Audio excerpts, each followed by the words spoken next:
What Oregon Politico did was we went and collected the financial statements from 100 of the top, the largest in size governments in Oregon. So from your local school district, from your cities, your counties, the state government itself, and compiled all the liabilities and debt and budget deficits that all these governments are running together to get a comprehensive picture, or at least a more comprehensive picture of the OPEB liabilities and deficits that are occurring in the state itself.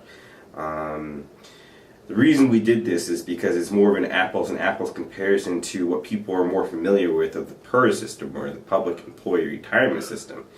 And when you see the numbers coming out and reports about that, that's usually statewide. That includes all of your local districts, because they all pay into one big pot, and it's easier to assess the total state debt for all the local residents in Oregon. With OPEB, the debts are scattered throughout little financial statements for each of these separate entities, your school district or your city. We combined those so people had a better idea of what all the residents in Oregon owe for other post-employment benefits.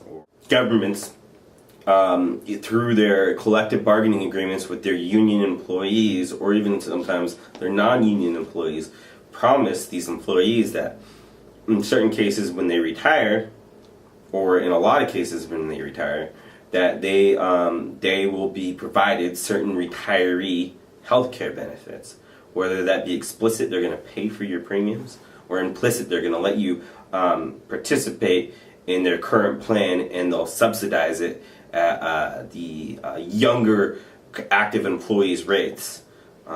There's all kinds of different setups you could have for these benefits. But anyways, the government's made these promises through these union contracts or employee contracts to give these public employees retiree healthcare benefits. And that's where the liability has accrued from, is all these promises that they made that they haven't been showing on the balance sheets, which have now finally showed up because GASB has required them to disclose approximately, or how much these will actually cost in the future when they actually have to pay them out. What we found was that Oregon, out of those 100 governments, they've accumulated $3 billion of liabilities off the balance sheet. So it's not even in the financial statements themselves; it's just in the footnotes. So within the footnotes, because GASB 45 have now requested, or not necessarily required because they don't have any authority, but have pretty much persuaded them to come out and actually account for their liabilities. We found that there's $3 billion in off the books liabilities. A liability is debt. So these liabilities, these unfunded liabilities, so what happens is, because you owe this money in the future, what the fiduciary responsibility or responsible thing to do is to set aside money for these future debts that you're going to have to pay off, right? Because you're incurring them right now. Even though they're future debts that you're going to have to pay, or you won't have to pay for them until the future, they are costs that you're incurring now. So the fiscally responsible thing to do is set the money aside now. And what you want to do is you want to put them in a trust fund, and those future debts are what they call in the actuarial world, or the OPEB world, unfunded, or actuarial accrued liabilities. Now, the ones that don't have dollars set aside or money set aside to offset those liabilities are called the unfunded liabilities. So you can have $2 billion of liabilities and $2 billion of assets, and then you'll have $0 in unfunded liabilities because you have $2 billion of assets to offset that $2 billion of liabilities. Now, what Oregon has is $3 billion of liabilities and only $200 million of assets. So it has $2.8 billion of unfunded liabilities. One is debt ratings. So, all these local governments, they issue bonds that, people buy in the market. Now you have bond rating agencies like Moody's or, what used to be, well, I guess not Lehman's anymore, but, Moody's and other bond rating agencies. I think Standards and Poor's also does a bond rating agency. They rate their bonds, and they've now started to realize that, they realize that these liabilities are real liabilities. They will have to be paid in the future. They are obligations, and that they should be accounted into a government's ability to pay off their bonds or to service their debt. Now, if these liabilities get out of hand, or at a certain tipping point, the liabilities might increase to a portion or an amount that these bond rating agencies decide that they need to downgrade the government's debt rating.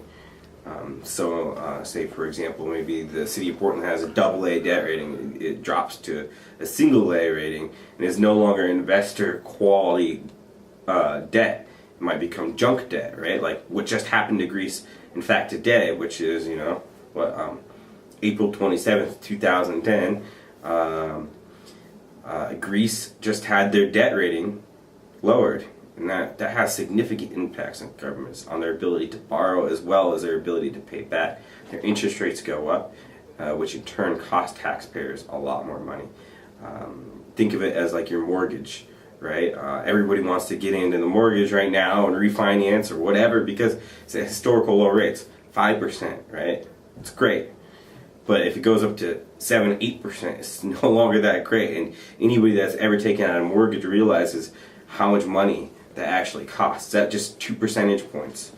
Now the same thing can happen to cities, and you could think of your bond ratings as equivalent to your credit ratings for your personal life. The private sector has actually had to account for OPEB liabilities for almost 2 decades now. I think it was in 1992. The Financial Accounting Standards Board, or FASB, actually started to require private sectors to account for and incur debt for OPEB liabilities. They went a step farther than GASB, is then they say that you need to not only recognize that this exists in your footnotes, but you also actually need to put this on your balance sheets as well. And that one was actually brought about the downfall of Detroit, the automobile industry. GM and Ford in particular were hard hit by this change in accounting standards, and it's remarkable how similar the two situations are between the auto industry and the government, as in you have these onerous or what some might consider to be onerous union contracts, where they were willing to give up these healthcare benefits, retiree healthcare benefits, because they're so far in the future that it didn't seem to, the short-term cost wasn't very high, even though the long-term cost might have been. And what they found out, years down the road, was that this was actually very high. When they had to recognize it on their financial statements, it was suddenly realized, well, not suddenly realized, but it was shown that these were in fact very onerous and actually almost brought down the auto industry. Government Accounting Standards Board issued a Statement 45, which required them to do valuations on the benefits that they promised to future retirees.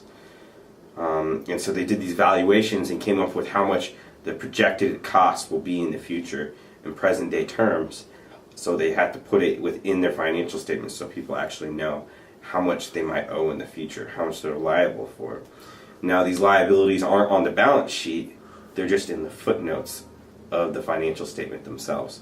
So the balance sheet still appears to be just the same as it was before, but if you are an astute reader of financial statements, you'll look at the financial notes and realize that these liabilities are real and they should be maybe included in the balance sheet in order to get a better idea about the financial viability or health of the entity that you might actually be looking at.